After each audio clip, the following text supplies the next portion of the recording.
Ok. 。 。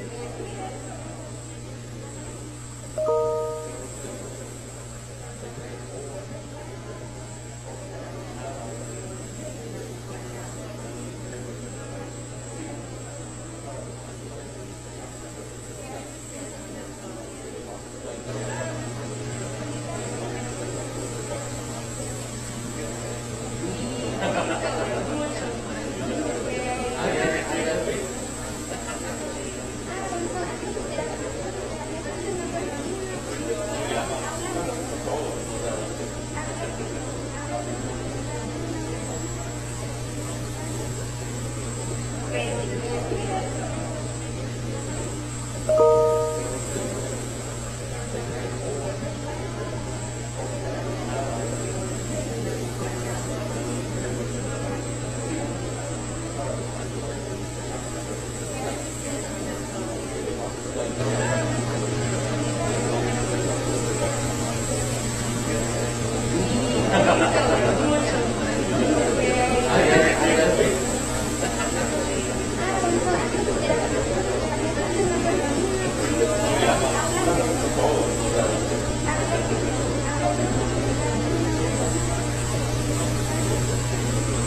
Ok.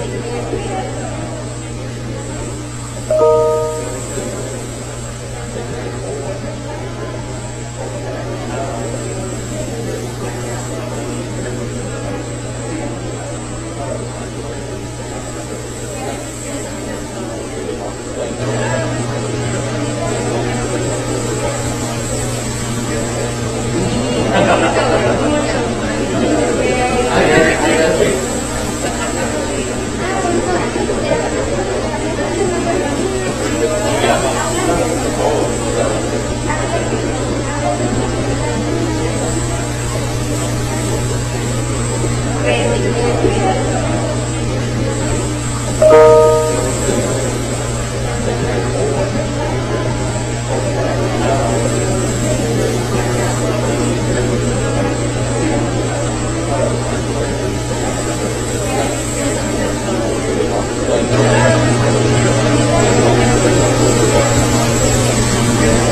Pues mejor, ¿no? Sí.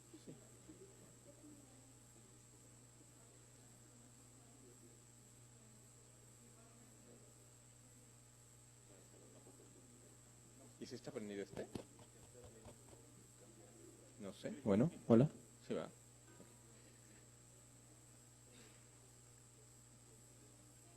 ¿Sí? Perfecto. Buenas tardes, distinguido público que nos acompaña. Directivos, profesores y alumnos, así como a todos aquellos que están siguiendo esta transmisión en línea. Es un honor para el Tecnológico de Monterrey, a través de su Centro del Agua para la América Latina y el Caribe, así como para la Embajada de Suecia en México, saludarles desde el Tecnológico de Monterrey Campus Santa Fe y darle la más cordial bienvenida a esta ceremonia de lanzamiento de la convocatoria 2020 del Premio Nacional Juvenil del Agua. En esta ocasión nos acompaña especialmente el maestro Sylvain Lecaux, director de la Prepa Tech Campus Santa Fe. La maestra Luisa María Escalante Caballeros, directora del Departamento Académico de Ciencias de la Preparatoria Santa Fe. Michael Stoll, jefe adjunto de la Embajada de Suecia en México. Maestra Dolores Barrientos Alemán, representante en México del Programa de las Naciones Unidas para el Medio Ambiente. Ernesto Andrés Orozco Grajales, estudiante ganador del certamen edición 2019. Doctor Alberto Mendoza Domínguez, director del Centro de Agua para América Latina y el Caribe del Tecnológico de Monterrey. El Premio Nacional Juvenil del Agua es un concurso dirigido a estudiantes de secundaria y preparatoria entre 15 y 20 años de edad que radican en México. Tiene como objetivo fomentar en los jóvenes la conciencia y el conocimiento sobre el valor y la situación del agua, estimular su interés por la investigación para conservar el agua, promover la generación de futuros líderes del sector, impulsar aportaciones científicas, tecnológicas o sociales que contribuyan a solucionar problemas locales, regionales o globales con respecto al agua, promover el trabajo en equipo y la aplicación de diferentes disciplinas para desarrollar proyectos factibles y con alta calidad técnica. El Premio Nacional Juvenil del Agua además sirve como eliminatoria nacional para el Stockholm Junior Water Prize, la competencia estudiantil en materia de agua más importante del mundo, organizada por Stockholm Water Institute. Sin más preámbulo, el doctor Alberto Mendoza, director del Centro del Agua para América Latina, dirigirá un breve mensaje.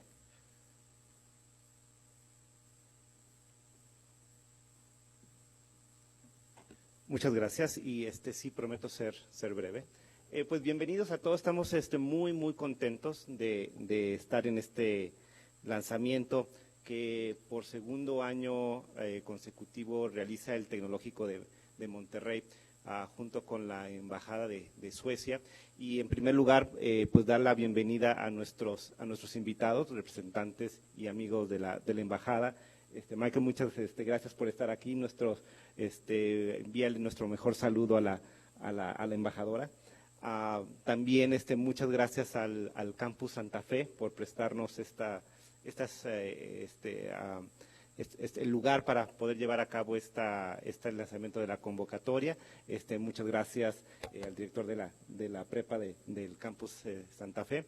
Y bueno, a todos ustedes que están aquí presentes, a nuestros invitados y expositores también que nos darán unas pláticas, a los ganadores de las sesiones pasadas y a todos aquellos que nos acompañan vía livestream. Como decía yo, estamos muy contentos en esta nueva versión hacer el lanzamiento del Premio Nacional Juvenil del Agua. Esta historia realmente la comenzamos hace muy poco.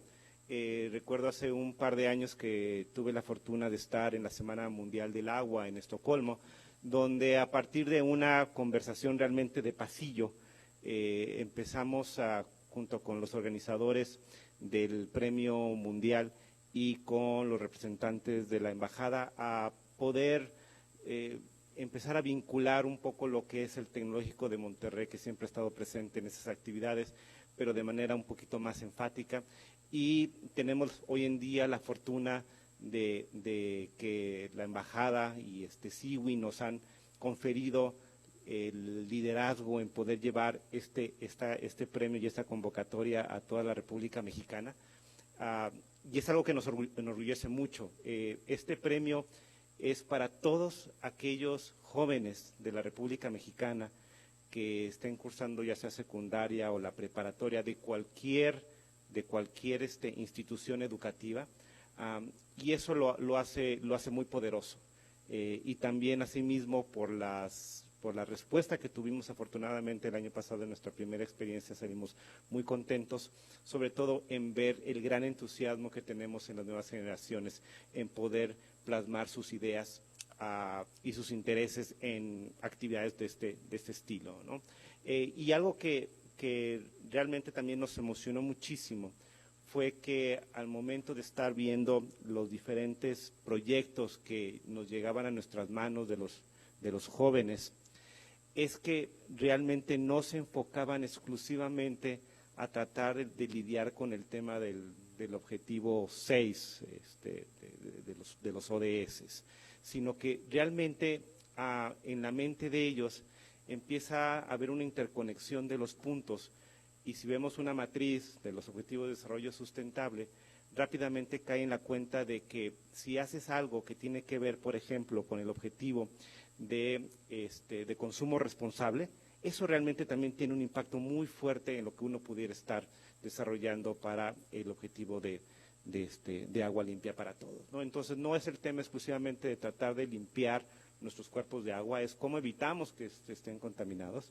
y eso para nosotros ha sido muy interesante ver que empiezan a conectar los temas de agua, de alimentos, de energía, de consumo responsable, de cambio climático, y entonces en ese momento empiezan a explotar el tipo de soluciones que podemos alcanzar a ver. Entonces, habiendo dicho eso, esta es una invitación, empezamos con esta invitación para los jóvenes de toda la República Mexicana para que se unan, para que revisen las bases, que les daremos más información al respecto, para que nos puedan dar esas ideas que puedan llevarlas muy lejos. Nuevamente, muchísimas gracias a la Embajada por su confianza en el Tecnológico de Monterrey sobre esta aventura.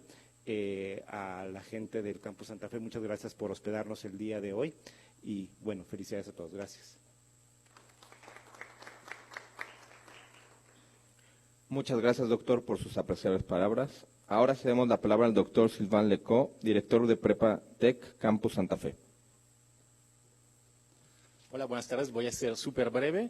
Realmente yo no soy para nada experto en temas del agua, pero les puedo platicar que en 2013 y principio de 2014 me fui a la India, y ahí tuve mucha relación cercana con el gobierno tibetano en exilio.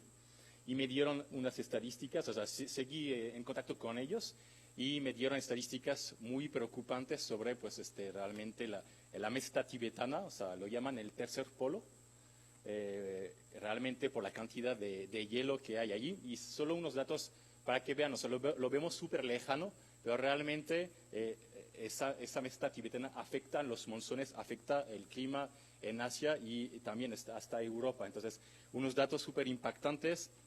Tenían 46,000 glaciares, ¿ok? Y están desapareciendo esos glaciares. Están pensando o sea, calcularon que las 2/3 partes de los glaciares van a haber desaparecido para el 2050, o sea, 30 años, ¿ok? También los bosques tenían una superficie de 25.2 millones de hectáreas, y según el mismo gobierno chino, el 80% de esos bosques ya desaparecieron. Otro dato impactante, el permafrost, que es el subsuelo congelado, un 10% ya se ha deteriorado, y eso provoca también desertificación. También han construido presas, el gobierno chino allí en toda la meseta tibetana, y realmente es muy preocupante porque esta meseta alimenta a los 6 ríos más grandes de Asia. O sea, a los 10 países más poblados del mundo, eso representa 1.3 mil millones de personas que van a ser afectadas algún día. O sea, ¿qué va a pasar si esos ríos, cuando los glaciares se hayan derretido, qué va a pasar si esos ríos se quedan sin agua? Entonces, lo vemos muy lejano, pero también en México pues ya hay problemática seria del agua en algunos estados del norte o en algunas ciudades, por ejemplo, pues la Ciudad de México, ¿no? O sea, el abastecimiento de agua, pues tenemos que traer mucha agua pues del Estado de México y de otras partes. Entonces, es un tema crucial y todos podemos poner nuestro granito de arena, porque si no, pensamos, pues, es que está muy difícil, ¿sí? Pues mi granito de arena es cosas sencillas. Cuando me lavo los dientes, cierro la llave. Cuando me baño, cuando me enjabono, cierro la llave. No lavo mi coche con manguera. O sea, si todo el mundo hiciera esto, realmente, pues, ahorraríamos bastante agua. ¿Okay? Entonces, pues, muchas gracias por su interés en el TEC, por apoyar, y lo que me va a interesar mucho es la plática que nos va a dar el joven, porque la idea de este premio precisamente es que ellos nos den soluciones para México, pero también globales, o sea, para intentar solucionar esa problemática del agua y del medio ambiente en general. Muchas gracias. Agradecemos sus palabras, maestro Lecó. Finalmente pedimos a Michael Stoll, jefe adjunto de la Embajada de Suecia en México, nos comparta unas palabras. Gracias, Carlos.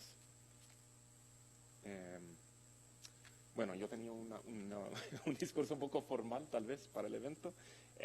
Para empezar, buenos días a todas y a todos. Y empezando, quiero dar un saludo especial a nuestros anfitriones hoy del TEC de Monterrey y subrayar la importante colaboración que tenemos en el premio, y esperamos ver mucho más colaboración en el futuro en este y otros temas.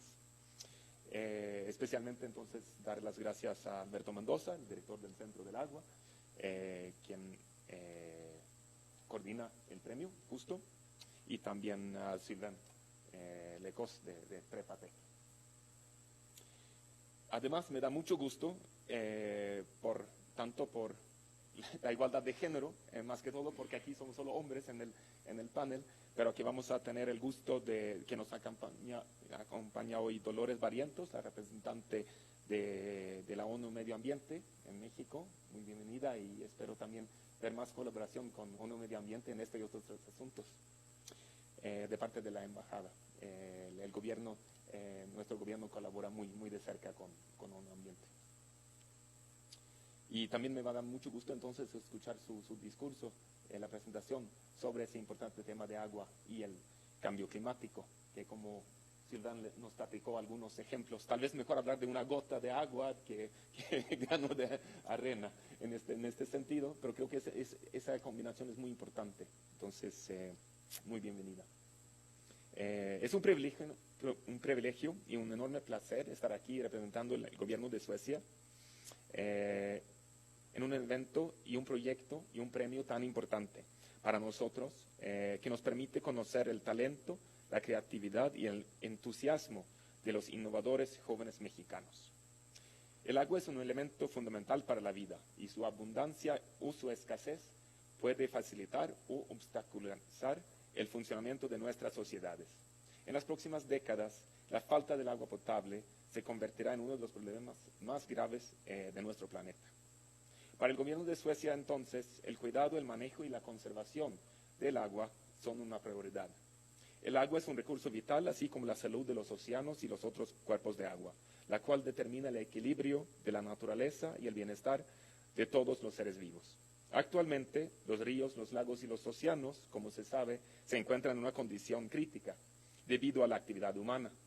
Por lo tanto, iniciativas como el Premio Nacional Joven del Agua se vuelven aún más importantes. Es imprescindible que las y los jóvenes se involucren en el tema para buscar soluciones y garantizar un manejo más consciente y sustentable del agua en el futuro. Es un tema medioambiental, pero también social, ya que entendemos que todo está interconectado, por ahí nuestras gotas de agua. Comprendemos que el cuidado y el manejo sustentable del agua es la responsabilidad de todos, de cada uno de nosotros, sea del gobierno, sea del sector académico, del sector privado y de las organizaciones de la sociedad civil, o sea, el cuádruple hélice.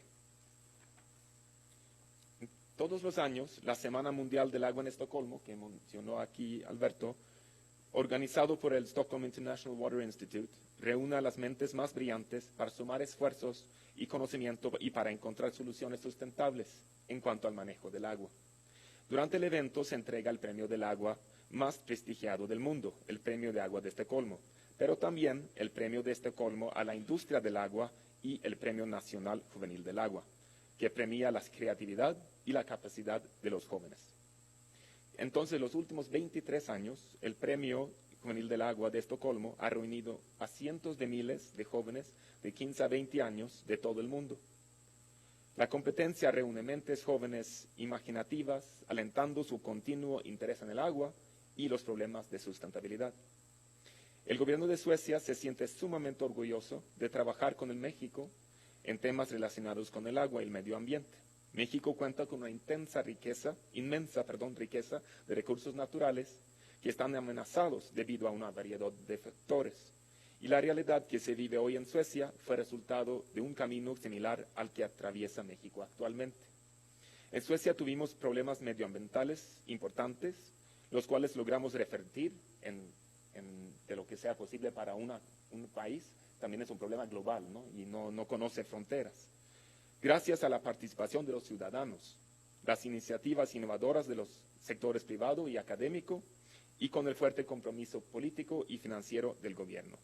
Estamos muy interesados en trabajar juntos con actores mexicanos a todos los niveles para superar los retos medioambientales y climáticos para el beneficio de todos. Para finalizar, me gustaría agradecer a todos los que apoyan este premio y a los jóvenes que con sus proyectos año con año nos ayudan a tener una mirada nueva y esperanzadora hacia el futuro. Y en este sentido, quiero dar un agradecimiento especial a Ana Yael Vanoye, también del Centro del Agua, para nuestra excelente colaboración y la preparación del evento de hoy. Me parece excelente que vamos a poder escuchar la experiencia de uno de los ganadores del año pasado, Andrés de Cancún, y deseo mucha suerte a todos los jóvenes mexicanos que competirán este año. Gracias. Muchas gracias, Miguel, por tus palabras. Una de las características del premio es que los ganadores nacionales son invitados a Estocolmo durante 5 días a participar en la Semana Mundial del Agua, que este año 2020 tiene como tema Agua y Cambio Climático, la importancia de acelerar acciones. Por este motivo, invitamos a la maestra Dolores Barrientos Alemán, representante en México del Programa de las Naciones Unidas para el Medio Ambiente, para que nos brinde su perspectiva en el tema con la ponencia Agua y Cambio Climático.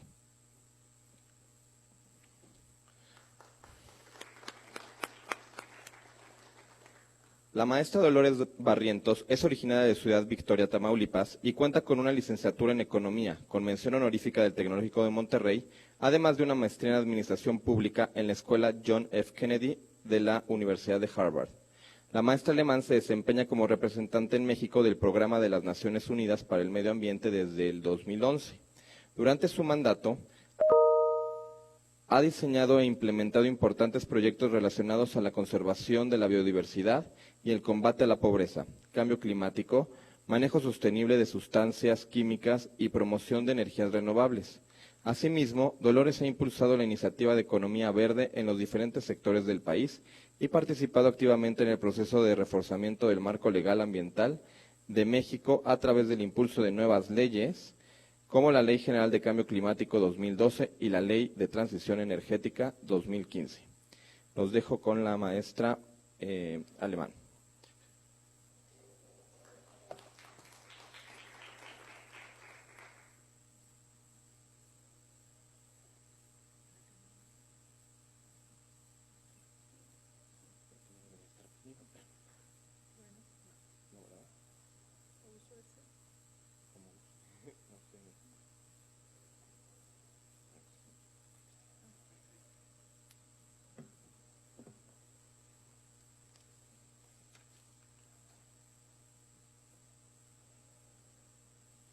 Buenas tardes a todos y bueno, gracias por la invitación a la Embajada de Suecia, al Tecnológico de Monterrey, que ahorita aquí va entrando, y con el clima que está, que ya es un poquito caliente, entonces me acordé muchísimo de cuando iba al Tecnológico. Bueno, yo estudié en Monterrey y bueno, allá el clima es siempre cálido, entonces venía y veía a los jóvenes y me venía acordando cuando yo estaba de estudiante hace muchos años en el TEC de Monterrey, y siempre para mí es un gusto regresar a mi campus, bueno, a mi universidad, aunque este no sea el campus, pero con el trabajo que hacemos siempre tenemos la oportunidad de estar en contacto con este campus de Santa Fe y con otros de todo el país. Esta presentación la hice básicamente orientada precisamente a los jóvenes para ver cuál es la fuerza o el entrelace tan importante que tiene el cambio climático con el agua. La presentación es muy visual, lo voy a dar muy rápido para no aburrirlos, pero al final sí tenemos datos muy recientes de estudios que publicamos pues hace unos meses relacionados a cambio climático y también a agua. Es innegable, por ejemplo, que el incremento de la temperatura pues va a la alza. Ya yo creo que es una tendencia que no se puede parar. Ustedes lo ven, por ejemplo, estos son datos de la Organización Mundial de Meteorología y vean cómo en los últimos prácticamente 30 años, 40 años, el incremento de la temperatura es muy importante. Luego, ¿por qué el cambio climático es este reto para la humanidad? Porque como comentaban hace rato, el cambio climático está relacionado con todos los objetivos de desarrollo sustentable. Se puso y los países escogieron ponerlo como un objetivo en especial para no perder la visibilidad, pero está presente en todos los objetivos de desarrollo sustentable. Y hace un poquito más de un año, nuestro secretario general, Antonio Guterres, empezó una campaña que no termina y yo creo que nunca va a terminar, y es lo que nosotros decimos es una llamada de urgencia. Creo y yo creo que los humanos hemos sido más lentos para reaccionar que lo que ha sido el cambio climático, enseñándonos los efectos tan devastadores que tiene. Entonces, en 2018, cuando finales de 2018, la Secretaría General de la ONU, a través del señor Guterres, empieza a dar pues pronunciamientos cada vez más fuertes para eventualmente hacer entrarnos en razón de por qué es tan importante reaccionar hoy, porque tal vez si no reaccionamos en el corto plazo, tal vez los efectos devastadores del cambio climático van a ser aún más fuertes que lo que nosotros habíamos previsto, ¿no? Y bueno, este es un ejemplo, es más o menos cuál ha sido la variación de la temperatura por año. En esta gráfica creo que llegamos hasta 2017 o 18, y bueno, vean conforme pasa el tiempo, los años están siendo cada vez más calientes. Y bueno, esto también hace un año más o menos, más de 60 estudios de científicos nos dijeron que si no reaccionábamos y no hacíamos lo suficiente para parar las emisiones de gases de efecto invernadero, que entonces seguramente después del 2030, en esa década, la década del 2030 va a ser una década que va a cambiar la manera en cómo como vivimos en el planeta. Entonces, todos estos científicos, que fueron más o menos 6,000 estudios, todos coinciden en que en la década del 2030 hasta el 2050, seguramente vamos a llegar a ese incremento de temperatura de 1.5 grados centígrados o tal vez 2 grados centígrados. Y ahorita les voy a explicar por qué ese incremento es bien importante para la subsistencia que debemos de tener en el planeta. Y bueno, por regiones se ve que América del Norte, donde se ubica México, va a ser una de las regiones con mayor afectación. ¿Cuáles son los retos del cambio climático? Bueno, básicamente seguimos acumulando los gases en la atmósfera. el planeta tiene una membrana que se llama atmósfera y esos gases son acumulables, o sea, se están acumulando desde que empezamos a quemar carbón y luego petróleo.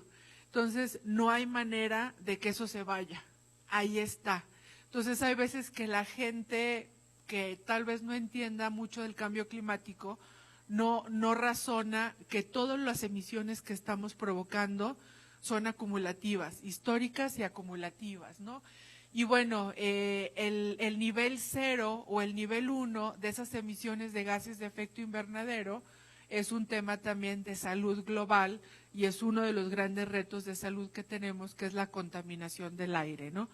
Cuando emitimos esos gases, ya sea por producir electricidad, con la industria que también quema petróleo y sus derivados, y con el transporte, lo primero que vemos es la contaminación del aire.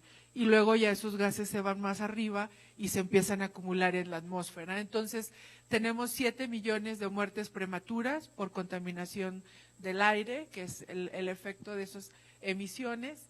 Y bueno, lo que nos costaría, por ejemplo, en gasto, lo que nos cuesta no llegar a un incremento de la temperatura promedio de 2 grados, se podría, o sea, si no llegamos a eso, estaríamos ahorrando muchísimo dinero, 54,000 millones de dólares, 54 trillones de dólares por el gasto global de mitigación.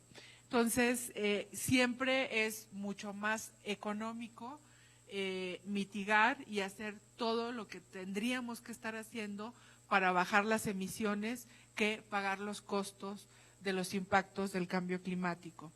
Y bueno, el planeta tiene límites, hemos sobrepasado muchos límites planetarios, por ejemplo, la pérdida de biodiversidad.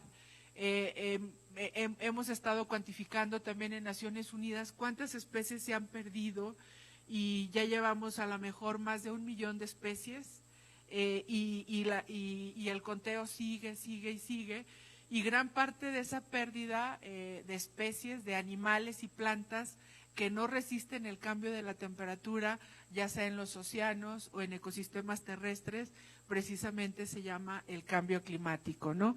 Cambio climático lo ven arriba en el centro, ya pasamos el círculo celeste, que es el de confort, y vamos ya llegando al círculo rojo, que es el de no retorno, ¿no? En donde ya no podríamos hacer nada.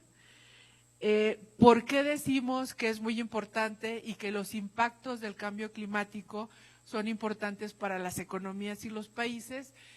Arriba, por ejemplo, en la primer gráfica es la situación actual en términos de ciclones y huracanes. Eso es lo que tenemos. Si ven, por ejemplo, México, Centroamérica y el Caribe, aquí que el ganador del año pasado es de Cancún, pues vive en el Caribe mexicano, vean cómo el número y la intensidad de los ciclones y huracanes que generalmente recibimos cada año. Tal vez en México recibimos en promedio 10 eventos climatológicos extremos de un lado y de otro, pero si llegamos a ese incremento de 2 grados centígrados que no quisiéramos llegar, aquí está la primera respuesta. ¿Por qué no quisiéramos llegar? Porque en términos de eventos climatológicos extremos, ciclones y huracanes, se multiplican. Vean las rayas que rodean a México, el Caribe y Centroamérica, están multiplicadas y en algunos casos se ve el color de azul pasa a celeste o a rojo, significa que van a ser ciclones y huracanes muy potentes, que a lo mejor nunca hubiéramos visto antes. Entonces, ¿qué significa? Significa que la manera en la que vivimos actualmente va a tener que cambiar si llegamos a ese escenario. ¿Por qué? Porque ya no vamos a poder vivir en ciudades o poblaciones costeras. No va a haber recurso financiero suficiente para reconstruir las poblaciones costeras, ¿no? Entonces, lo que nosotros pensamos que va a pasar es que todas esas poblaciones se van a tener que recorrer y mudar a tierra adentro. De lo contrario, no va a haber recurso financiero suficiente para estar reconstruyendo puentes, carreteras, calles, ciudades completas, no vamos a tener esa capacidad. Entonces, ahí es la primera explicación, ¿no? Los costos del cambio climático son muy altos. Estas estadísticas son las últimas que tenemos en nuestro reporte de la situación del medio ambiente, el GEO, que nosotros más o menos publicamos cada 4 o 5 años con la ayuda de todos los científicos del planeta. Se hace este reporte de la situación del medio ambiente y bueno, vean todos esos costos, los 6 años que se estudiaron, 700 eventos extremos ocurrieron cada año con un costo de 127,000 millones de dólares y bueno, ahí vean las estadísticas, estos eventos han causado la pérdida de 400,000 vidas y un costo estimado al año de 1.2 trillones de dólares, más o menos lo que cuesta, lo que es la economía de México, es el 1.2 trillones de dólares, es el costo de esos eventos climatológicos extremos. Aquí se hace un análisis primero por año, luego millones de personas afectadas y luego personas que han fallecido por estos desastres naturales. Y bueno, aquí vean cómo el salto muy grande del círculo se da en 2010, esto es por causa del tsunami que afectó a Asia. Entonces vean cómo las pérdidas económicas y las pérdidas en personas fueron muy altas. Y bueno, la otra historia son los estados insulares o los países que son islas, ¿no?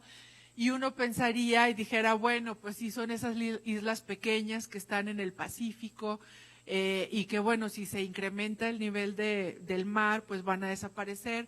Muchos de esos estados insulares están tratando de llegar a una solución de supervivencia y, por ejemplo, han comprado algunos terrenos en Nueva Zelanda y están mudando ya las personas de esas islas a esos territorios que han comprado en territorios no habitados, por ejemplo, en Nueva Zelanda.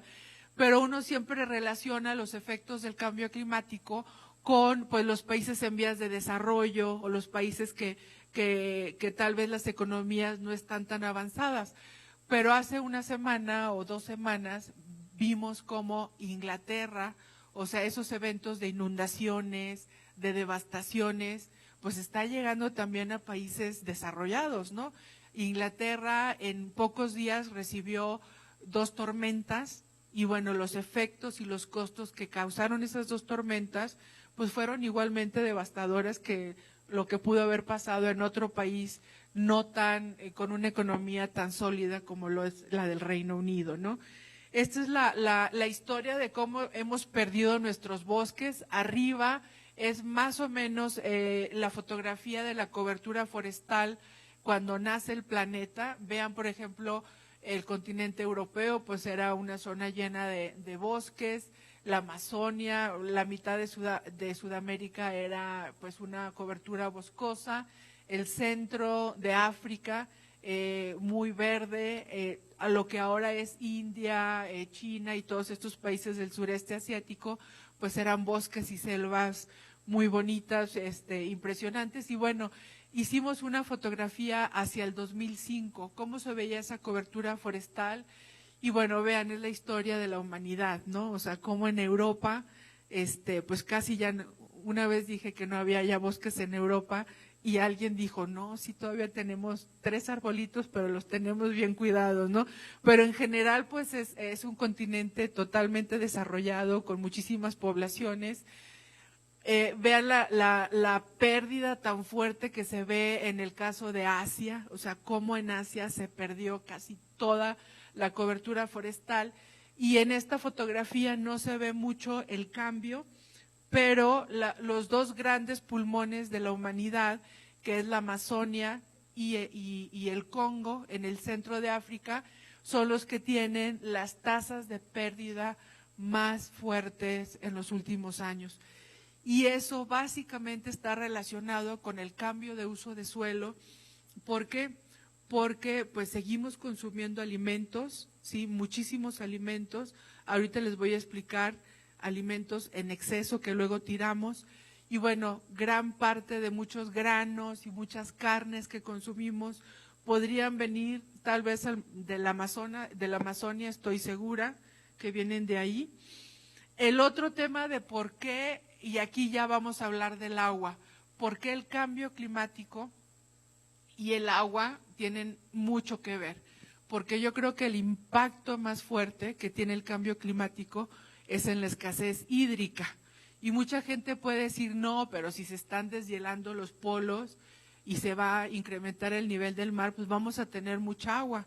Pues a lo mejor vamos a tener mucha agua en el año 1 o 2, pero después ya no, porque se rompen los ciclos hídricos, ¿no? Entonces, esta fotografía, el PENUMA lo desarrolló en el 2011 precisamente para el Estudio Global de Economía Verde, ¿no? Explicando por qué uno de los impactos más fuertes del cambio climático es la seguridad hídrica. Y aquí hicimos este mapa, el color azul es el escenario en donde los países y las regiones no se van a ver afectados con una escasez de agua, ¿no? El color morado, nosotros le pusimos que era una situación de escasez física. ¿Qué quiere decir? Si ustedes vean Asia, África, algunas partes de Sudamérica, es que en esos países y regiones sí hay agua en el subsuelo, pero tal vez esos países no son tan desarrollados, no tienen recursos financieros para invertir y hacer pozos para sacar su agua. Entonces, por eso se le llamó escasez física del agua. Pero el color amarillo y el color naranja significa, la morada es escasez económica y la naranja y amarilla es la escasez física. ¿Qué significa? Significa que aun y cuando hagamos pozos más profundos, ya no va a haber agua. Y entonces vean cómo otra vez México resulta un país altamente vulnerable a este efecto del cambio climático, que es la seguridad hídrica. Y bueno, vean cómo del centro del país hacia el norte nos estamos acercando a esa escasez física y cómo ya en el norte, o sea, la península de Baja California, Sonora y parte de Chihuahua y el norte de Coahuila, cómo ya se está identificando que va a haber una escasez física, o sea, no va a haber agua en esas zonas del país. ¿Qué significa esto? Volvemos a decir, entonces ya no va a haber actividades agrícolas ahí, o cómo nos imaginamos las actividades agrícolas, o cómo nos imaginamos tener poblaciones en donde no hay agua. Entonces, seguramente muchas de esas poblaciones van a migrar hacia el centro y al sur del país, ¿no?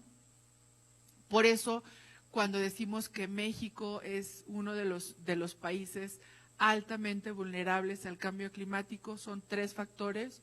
Uno, son los eventos climatológicos, ciclones y huracanes, que nos llegan por los 2 lados. 2, es la escasez física del agua. Y 3, que no está aquí mapeado, pero es el incremento en el nivel del mar. Muchos sabemos que Tabasco, por ejemplo, ya está bajo el nivel del mar y seguramente en 5 años todas las costas de Tabasco pues van a desaparecer, ¿no? Entonces, eso es bien importante también para las inversiones en infraestructura, ¿no? No podemos ya invertir en infraestructura en lugares en donde sabemos que por el cambio climático va a ser muy difícil que esas infraestructuras duren la vida útil que queremos, 30, 40 o 50 años, ¿no? Esto es nada más la historia de los peces. La sobreexplotación nos está llevando pues a que en el 2050 no tengamos ya peces en los océanos, hablando de todos los retos que tienen los océanos. Y el otro tema es que en un estudio reciente de PENUMO, este estudio es de FAO, la Organización de Alimentación de la ONU, pero en el estudio de PENUMA, que somos nosotros, por la contaminación por plásticos, decimos que en 2050 va a haber más plástico que peces. Entonces, entre FAO y nosotros estamos dando ya escenarios pues catastróficos a los océanos y a los mares para el 2050, ¿no? Y esta es la historia, básicamente, la historia de por qué vamos a llegar, es que no se bajó, perdón, aquí no se bajó el círculo. La historia de por qué el 2030 es la década en la que vamos a estar viendo los grandes cambios es simplemente la acumulación que necesitamos tener de carbono en la atmósfera, ¿no? Si nosotros tomamos en cuenta el incremento de 2 grados centígrados de la temperatura, eso equivale más o menos a estar acumulando en la atmósfera 2.900 gigatoneladas de carbono, ¿sí? Si llegamos a esa acumulación de carbono, seguramente pues vamos a llegar al incremento de los 2 grados. Aquí ya no salió la gráfica de la derecha, pero la historia es la siguiente. La historia es que del año más o menos 1860, cuando se empieza a quemar carbón por la revolución industrial, al 2011 habíamos acumulado en la atmósfera 1.900 gigatoneladas de carbono. Entonces, en el 2011 nos quedaban 1.000 gigatoneladas de carbono para seguir acumulando en la atmósfera. Y en estos últimos años, si ustedes ven las estadísticas de cuánto estamos acumulando en la atmósfera por año a nivel global, más o menos son 48, 49, 50 o 51 gigatoneladas de carbono. Entonces, pongamos que sean 50 gigatoneladas y nada más por una regla directa, o sea, no tenemos que hacer escenarios climáticos muy complejos. Si dividimos 1.000 gigatoneladas entre 50, que es lo que emitimos todos los años, nos quedaban 20 años en el 2011 para poder llegar a los 2 grados, ¿no? Entonces, esta es una explicación muy sencilla, pero me gusta mucho darla para que entiendan la dimensión del problema. O sea, la dimensión del problema es que seguramente vamos a llegar a la década del 2030 con un incremento de temperatura de 1.5 grados, si no es que más. Y ese pronóstico lo estábamos dando en el Acuerdo de París, en el Acuerdo Climático de París, y la meta era no llegar a ese incremento a finales del siglo. Entonces, si ustedes se fijan, el cambio climático y sus predicciones se están adelantando 70 años a las predicciones que nosotros habíamos hecho a lo mejor hace 5 o 10 años, ¿no? Entonces, es algo súper importante. Y bueno, los patrones de consumo, el sistema alimentario que tenemos a nivel global es uno de los principales factores del cambio climático y también del uso del agua dulce. Pero al mismo tiempo que tenemos pues este sistema, también vemos como 1 de 9 sufren hambruna. Afortunadamente el hambre sí es un reto de la humanidad, pero ya no es uno de los grandes retos de la humanidad, como pudo haber sido hace 40 o 50 años, ¿no? Pero al mismo tiempo que tenemos una persona de 9 con hambre, tenemos 2 de 10 con sobrepeso. Y eso significa que tenemos otro gran reto, que es el hiperconsumismo, en todos los sentidos. Ahorita les voy a dar el ejemplo de la alimentación, pero el hiperconsumismo en agua, en viajes, en ropa, en productos electrónicos, etcétera, nos está dando, pues, es la causa de las emisiones de gases de efecto invernadero, lo que hace que todos esos gases se vayan a la atmósfera, ¿no? Y más o menos, ¿cuál es la historia? La historia es que en los últimos, digamos, 50, 60 años, el hiperconsumismo nos llevó, por ejemplo, de este tipo de comida chatarra, se puede decir que es las papas, la hamburguesa y el refresco. Resulta que después de 50 años, ese mismo tipo de comida que se ofrece ahora es 400 veces más grande en kilocalorías, ¿no? Entonces pues ahora comemos entre 3 o 4 veces más que lo que comían tal vez nuestros abuelos, ¿no? Y nuestro organismo no necesita tantos kilocalorías, ¿no?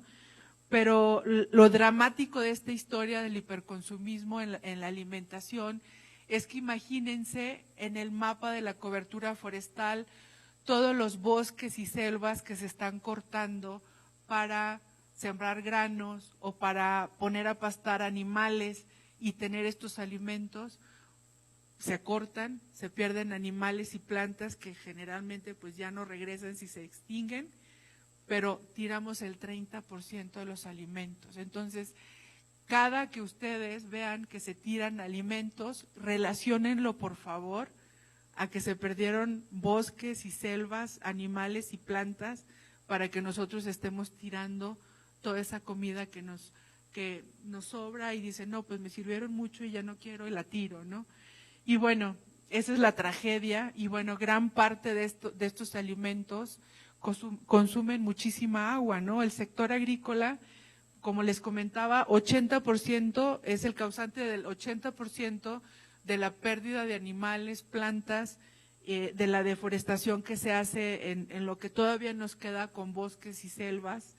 Es la principal pérdida también de agua, 70% a nivel global, el sector agrícola es el que consume agua dulce. Aquí es muy importante para los jóvenes que están concursando en esto, o sea, entender cuáles son los principales drivers del consumo del agua. Y aquí tenemos el 80-20, o sea, en México, el sector agrícola de México consume no el 70%, que es el promedio global, consume el 80% del agua dulce del país, ¿no? Entonces, es un 80-20, como decimos, en términos muy, muy rápidos, ¿no? Y bueno, el pronóstico del agua, ya esto es un estudio, de los estudios que recientemente hemos hecho, el 98% del agua de la tierra está en los océanos y el agua dulce, la gran parte del agua dulce, como comentaban hace rato, está congelada, está en esos glaciares que ya se están deshaciendo y entonces se está perdiendo el equilibrio del ciclo del agua. El agua de más fácil acceso, o sea, el agua dulce de más fácil acceso es menor al 1% del total de agua disponible, ¿no? Entonces, por eso es importante entender en dónde están los consumos más fuertes de agua y qué es lo que está causando ese estrés hídrico, ¿no? Este es el ciclo del agua y, por ejemplo, ahí comentaban de los glaciares del Himalaya. Sí, los glaciares del Himalaya importan mucho porque en las cuencas hidrológicas que alimentan, pues yo creo que benefician al 20% de la población del planeta, ¿no? Entonces sí es muy importante los glaciares en muchas partes del mundo. Y bueno, el tema es que tenemos un aumento en inundaciones, en sequías, en esta pérdida de glaciares. Y lo que está haciendo todo esto es que por un lado se haya una afectación a nuestra salud y también a los ecosistemas y a su capacidad de estos cambios tan bruscos en los sistemas hídricos en muchas partes del planeta, ¿no? Hay un deterioro muy fuerte en la cantidad y calidad de agua dulce. Y a nosotros nos toca viajar por todo el país, ¿no? En este país tan rico, como decía la Embajada de Suecia, que México tiene grandes recursos naturales, sí los tenemos, pero por ejemplo las cuencas hidrológicas en su mayoría están contaminadas, ¿no? Y son escenas dramáticas que ya no podemos permitir, ¿no? Entonces, se necesita muchísima organización, coordinación de todos esos actores que están en esas cuencas para poder entender y llevar a una solución de limpieza, de evitar todos esos desechos que muchas industrias o simplemente los drenajes que no están entubados y que llegan a esos ríos y luego a las playas también. Y bueno, y el tema es que cada vez somos más población y estamos haciendo una presión muy fuerte también sobre el territorio que puede ser agrícola, sobre el territorio que todavía es bosque y selva. ¿Por qué? Porque de acuerdo a las estadísticas tendríamos que tener en el 2050 un incremento de 50% más de alimentos para poder satisfacer la demanda de alimentos, ¿no? En una población creciente. Entonces, los factores son varios, no podemos seguir teniendo tasas de natalidad tan altas, ¿sí? Son temas que no se han visto desde o sea, que sí se ven, pero que a lo mejor son políticamente incorrectos, ¿no? En muchas culturas, pero yo creo que es un gran desafío.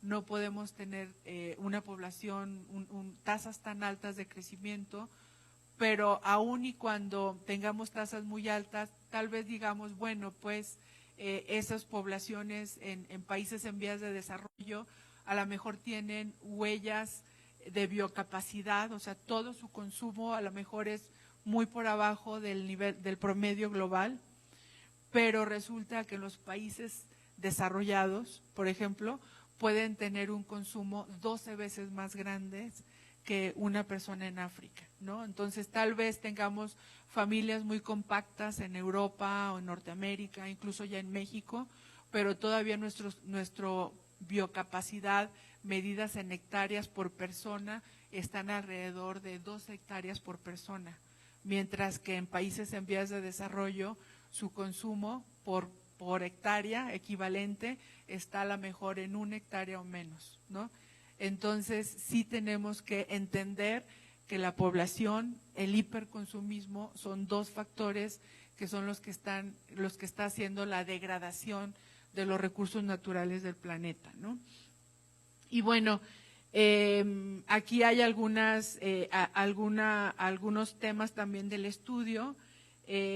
Cambios en los patrones de precipitación, o sea, el cambio climático nos está dando esto, entonces toda esta agricultura por temporal que en muchos países se da, pues resulta que cada vez va a ser más difícil poder tener esa capacidad agrícola. La cantidad de agua salada está aumentando con relación al agua dulce. Muchas zonas reciben menos precipitaciones que en el pasado, eso también ya lo sabemos, y las temperaturas son cada vez más imprescindibles, ¿no? Lo que sí sabemos es que vamos a tener años cada vez más calientes y de hecho lo estamos viendo ahora. El año pasado estábamos a mitad de febrero o tercera semana de febrero y no teníamos estas temperaturas. Estas temperaturas eran típicas solamente a partir de mediados de marzo. Entonces se están adelantando esas temperaturas tan altas que veíamos a lo mejor un mes después y con ello todo el ciclo agrícola, el ciclo de polinización, muchos ciclos están cambiando, ¿no? Este es un ejemplo nada más del lago Chad, como pues se ha perdido casi está totalmente extinto. El acceso al agua superficial y subterránea es con reducciones muy fuertes. Ustedes lo pueden ver en el color rojo, cómo son las zonas que van a tener una reducción significativa de agua superficial y subterránea. Básicamente en las regiones subtropicales y por el otro lado el cambio se prevé también que aumenten estos flujos en la parte de las latitudes altas, ¿no? Y básicamente a lo mejor por este cambio de ciclo y también por los efectos del polo, ¿no? Todo el deshielo y lo que se está dando. Acceso al agua superficial y subterránea. Esto es un pronóstico que tenemos recientemente. Todo está en crecimiento y ahí me llama la atención, creo que es el caso de la India, en donde se ve totalmente un incremento fuertísimo de la necesidad del acceso al agua superficial. Y bueno, aumento en las inundaciones y la población expuesta, que ya se los comentaba en las primeras gráficas, con otras gráficas, pero esto nos dice exactamente lo mismo. Cambios en los patrones de precipitación, también lo estamos viendo en todo el planeta. Retroceso de los glaciares, que esas son las notas más fuertes que hemos tenido del Ártico y del Antártico. Hace una semana el Antártico llegó a temperaturas de 20 grados centígrados, que nunca se había visto en esas temperaturas en esa parte del planeta. Y bueno, hay muchas soluciones. Yo creo que en este concurso los jóvenes que lleguen a mandar sus propuestas a este concurso, pues tienen que tomar en cuenta cuáles son las causas del cambio climático, cuáles son los impactos cada vez más fuertes que está teniendo el cambio climático en la seguridad hídrica, y por el otro lado, cuáles son los patrones de consumo que están teniendo pues un impacto altamente negativo a esa disposición que tenemos tan reducida del agua dulce en el planeta, ¿no? Se hablaba de la Agenda 2030, si nosotros ponemos en el centro esa seguridad hídrica o el ODS 6, que es agua, ustedes pueden ver cómo el agua también está en el centro de los demás ODS, porque sin agua no podríamos tener el desarrollo sostenible que quisiéramos tener, ¿no? O sea, no podríamos tener alimentos para combatir el hambre cero, no podríamos tener salud, no podríamos tener ecosistemas, no podríamos tener océanos saludables, no podríamos tener energía, no podríamos tener innovación y desarrollo económico. Y entonces ahí lo que nosotros les estamos enseñando, cómo poniendo al centro el agua, cómo apoya el crecimiento inclusivo, que es una de las esferas de la Agenda 2030, cómo reduce los riesgos y aumenta la resiliencia, cómo mejora la salud y el medio ambiente y cómo promueve el bienestar humano. Y en los extremos les ponemos cuál es la correlación con los otros ODS, ¿no? Entonces, básicamente esto es lo que les quería comentar. Si tienen alguna pregunta, estoy a sus órdenes. Muchas gracias.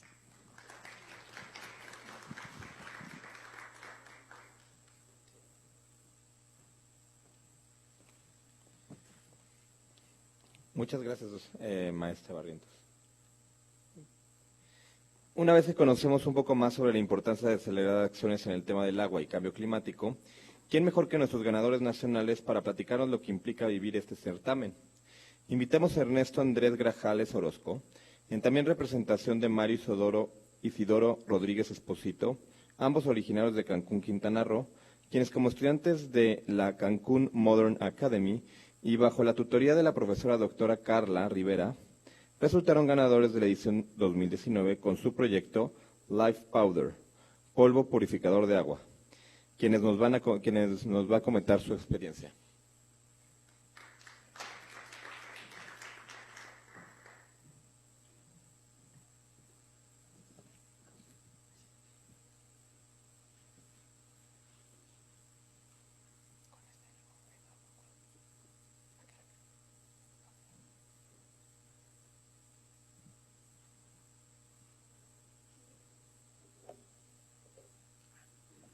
Buenas tardes, mi nombre es Andrés Orozco y hoy les voy a hablar de nuestra experiencia en el Premio Nacional y en el CIWI.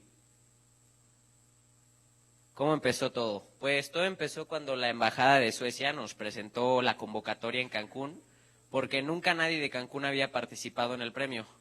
Así que nos las presentaron y la escuela la tomó. Se le entregó a todos los alumnos la convocatoria, lo que necesitábamos, y entonces mi compañero y yo, Mario, decidimos primero investigar la problemática que queríamos enfrentar. Investigando, lo primero que vimos en nuestro propio estado fue que más de 96,000 personas en Quintana Roo no tienen acceso al agua potable. Entonces eso nos dejó con la idea, si eso es en Quintana Roo, ¿cómo es en México? Seguimos investigando y en México descubrimos que el 70% de las aguas en México están contaminadas.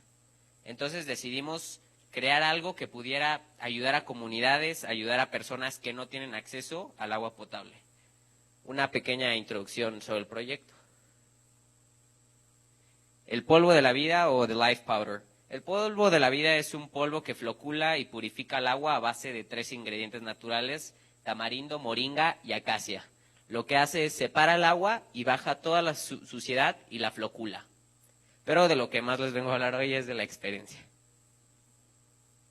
El proceso fue mucha investigación. Seleccionamos a la maestra Carla de biología como nuestra tutora para que nos apoyara.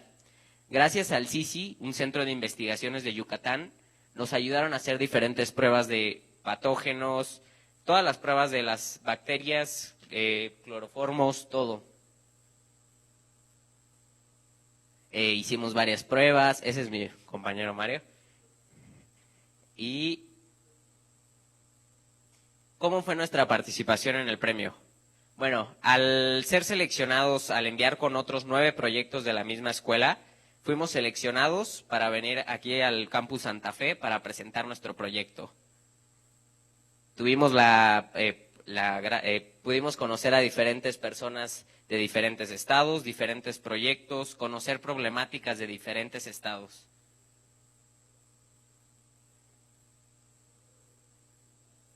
Después de nuestras presentaciones, los nervios y todo, pues logramos salir ganadores del Premio Nacional del Agua y se nos invitó a participar en el Seaweed Stockholm Junior Water Prize, yendo a Suecia con mi compañero Mario Rodríguez.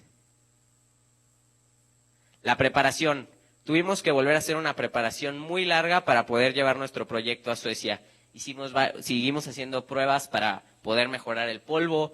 Tuvimos varias entrevistas, como pueden ver. Seguimos trabajando con la maestra, seguimos investigando. Trajimos agua de diferentes lugares, de cenotes, que son acuíferos muy famosos en la zona del sureste de Quintana Roo, Yucatán y Campeche. Intentamos hacer pruebas, pero lo que a nosotros nos solucionó fue el agua que es del suelo contaminada de lluvia. Con eso logramos hacer que nuestro polvo pudiera funcionar. Nuestro viaje al Seaweed. Bueno, todo emprendió con nuestro viaje. Llegamos y lo primero tuvimos una plática con los presentadores del premio, con los compañeros. Hicimos nuevas amistades, conocimos a varias personas. El primer día tuvimos la oportunidad de ir al Tele2 Arena, que es donde se hacen todas las presentaciones. Fuimos a revisar nuestros proyectos. Los dos, bueno, en la imagen pasada se ve, íbamos con nuestra playera de México representando. Colgamos el día de las presentaciones, logramos colgar nuestra bandera, llevamos dulces típicos como mazapanes, chile para los jueces. Tuvimos la oportunidad de presentar nuestro proyecto a maestros, a científicos, a algunos ganadores de premio Nobel. Tuvimos también la oportunidad de conocer a la princesa Victoria, los dos, el día de la premiación. El día de la premiación, lamentablemente no logramos ganar, pero el lugar de la excelencia se lo llevó Inglaterra y el primer lugar se lo llevó Australia. Tuvimos también la oportunidad de visitar una empresa que se llama Hylem, que trabaja en tratamientos del cuidado del agua en todo el mundo, desde África, desde Asia, y a la hora que nos presentamos con el presidente, el CEO de Hylem, lo primero que le dijimos cuando éramos de México y Cancún, pues lo primero que nos dijo fue que iba muy seguido a las playas. Después nos comentó que tienen una fábrica en Chihuahua y que están trabajando aquí en México para hacer cuidados, para tratar el agua aquí en México.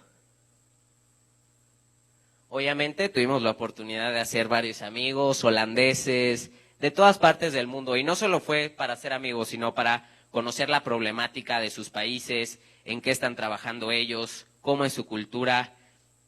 Muchas cosas aprendimos de diferentes países. Nuestros compañeros. ¿Qué me llevo de toda esta experiencia? De toda esta experiencia, lo primero que me llevo es que tenemos un gran problema y que tenemos que trabajar todos para resolverlo. Nos llevamos de diferentes culturas, diferentes personas, cómo ellos están trabajando para solucionar este problema.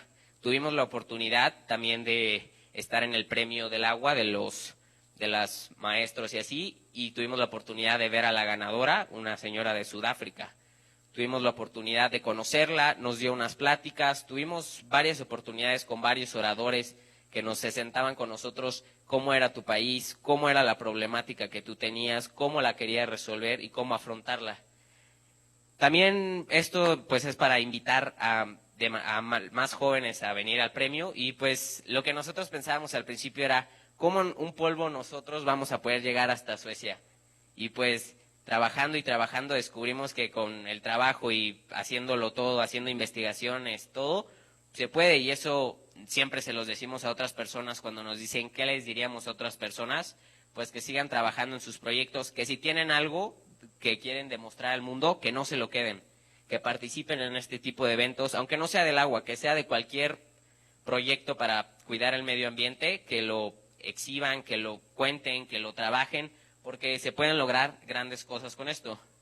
Y yo con esto me quedo con una frase de Leonardo da Vinci que dice: el agua es la fuerza motriz de toda la naturaleza. Gracias.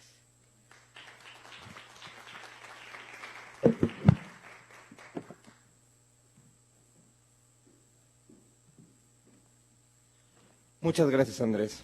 Esperando que estén convencidos y emocionados de cómo la maravillosa experiencia del Premio Nacional Juvenil del Agua y Stockholm Junior Water Prize pueden representar, nos queda solamente presentar a la maestra Nayaelba Noye García, profesora de Tecnologías Sostenibles y Civil de Tecnológico de Monterrey, Campus Monterrey, y colaboradora del Centro del Agua para América Latina, que nos va a presentar las bases de la convocatoria de 2020.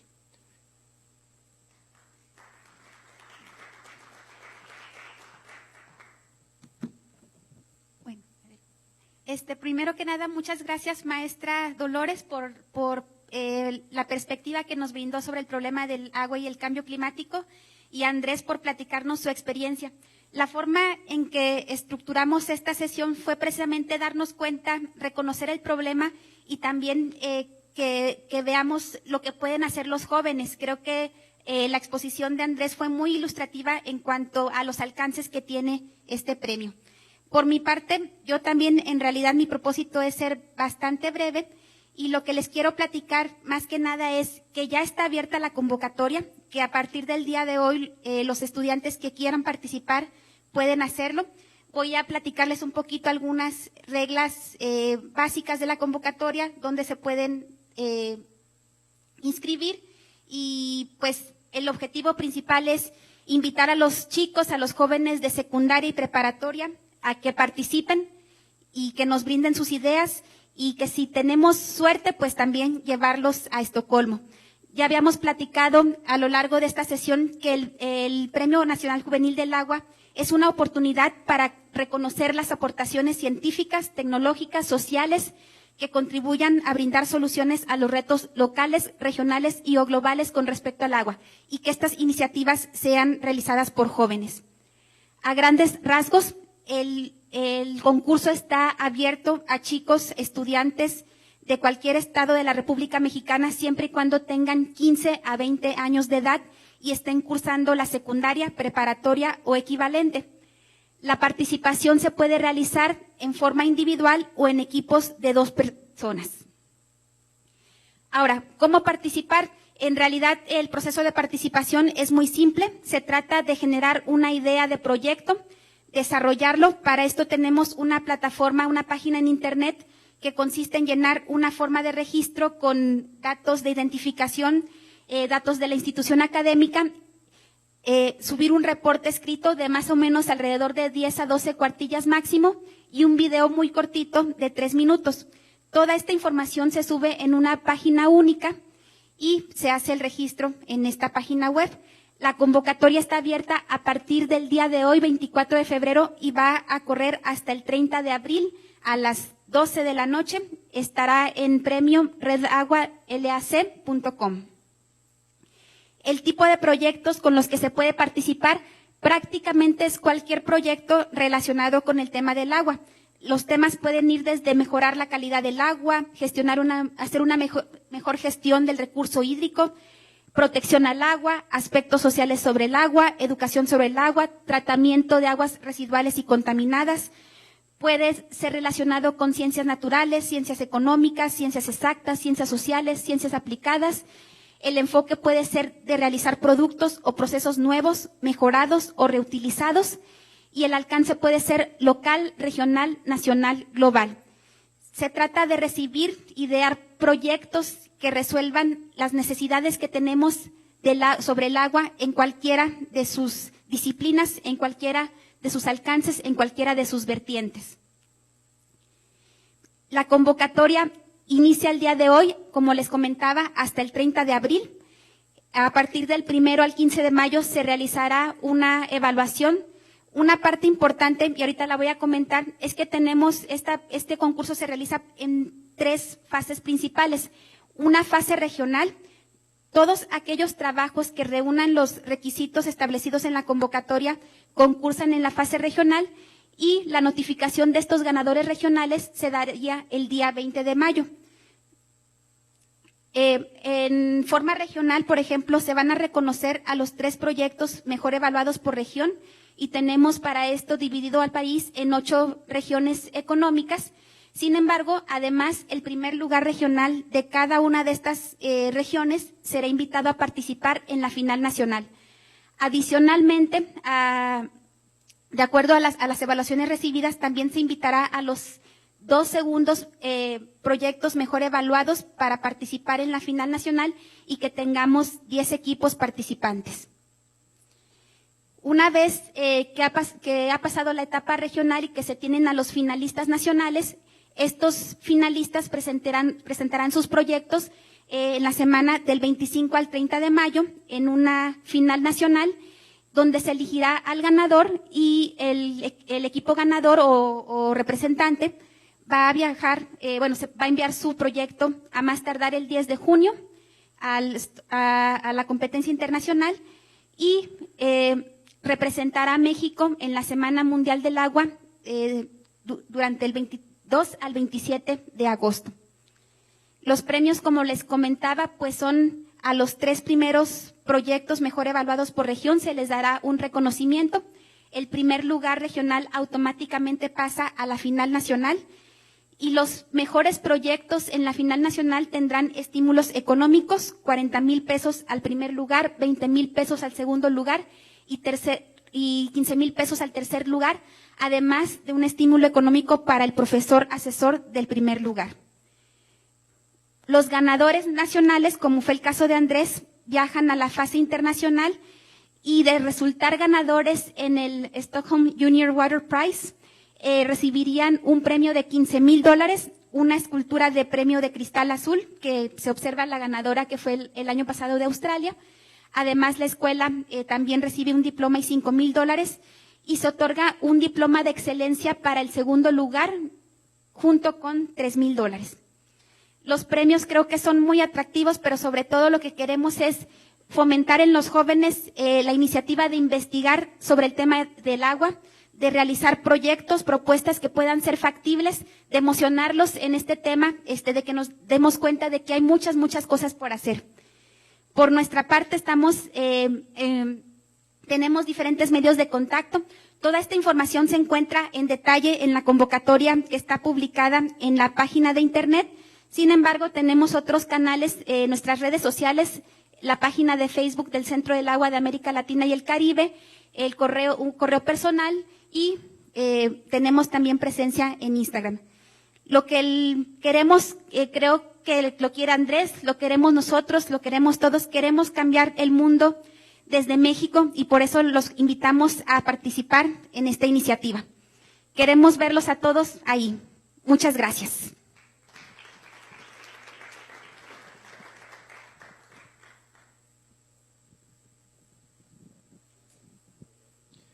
Muchas gracias, Sara Yael. Por último, pedimos nuevamente la presencia del doctor Alberto Mendoza Domínguez para un mensaje y dar por inaugurada la competencia 2020 del Premio Nacional Juvenil del Agua México.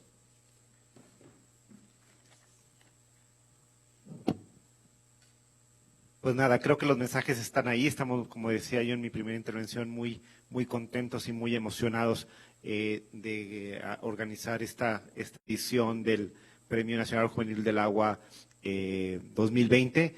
Y bueno, la invitación está para todos Por favor, difundan la información, ahí están las redes sociales, y nos gustaría tener una muy vasta participación, y estamos esperando ver esos proyectos. Nuevamente no dejo de pasar la oportunidad para agradecer a la embajada la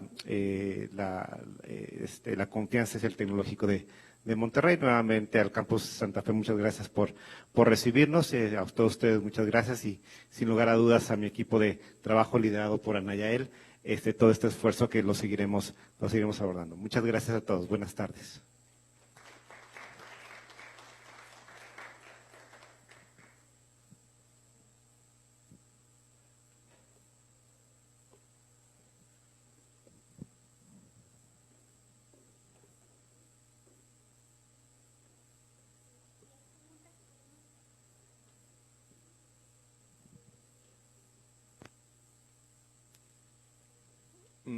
Entonces, me dicen que si hay alguna pregunta para contestarla. Bueno, muchas gracias a todos. Buena tarde.